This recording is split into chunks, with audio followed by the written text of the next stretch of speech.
এ জায়গায় আবার ওয়াদা করলেন, দুনিয়ার যত মুমিন বান্দা আছে তারা যদি কখনো বিপদে পড়ে যায় আর আমারে যদি ডাকে, আমি এইরকম করে বিপদ থেকে বাঁচায়া দেব।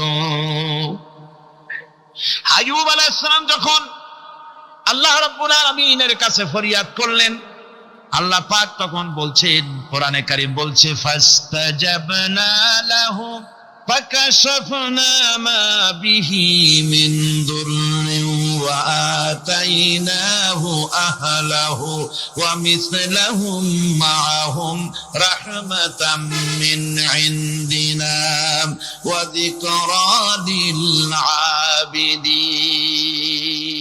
আমি আইয়ুবের দোয়া কবুল করে নিলাম, শুধু তার পরিবার বর্গই দিলাম না, বরং আরো কিছু নিয়ামত আমি তাকে দান করে দিলাম।